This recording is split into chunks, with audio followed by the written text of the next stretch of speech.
Nu skulle det vel ikke være sådan, fru Helmer, de tilfældigvis kan huske deres fars dødsdag. Pappa døde 29. september. Interessant.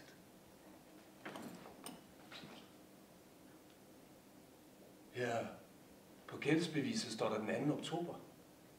Jeg er så nervøs, det store selskapet. Du må ofre deg helt for meg i kveld. Ja. Ja. Jeg lover. Kan de forklare det? For det var vel deres far, som skrev. Det var vel deres far, som skrev under.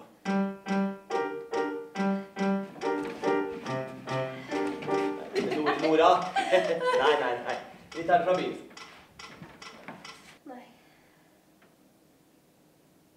Nei, jeg skrev pappas navn. Pappa var så syk.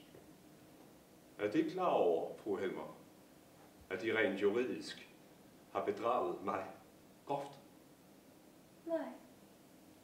Jeg brød meg slett ikke om dem. 5, 6, 7, 8.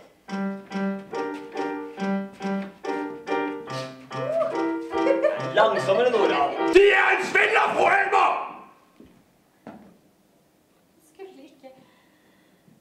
Skulle ikke en datter ha rett til å skåne sin gamle dødssyke far? Skulle ikke en hustru ha rett til å redde sin manns liv? Jeg kan ikke annerledes. Nora, ikke så meget natur. Men hva er dette? Dette fungerer jo ikke overhodet. Gør, hvad de vil, fru Helmer. Men hvis jeg skal ned i rendestenen en gang til, så kommer de til at følge efter. Nora,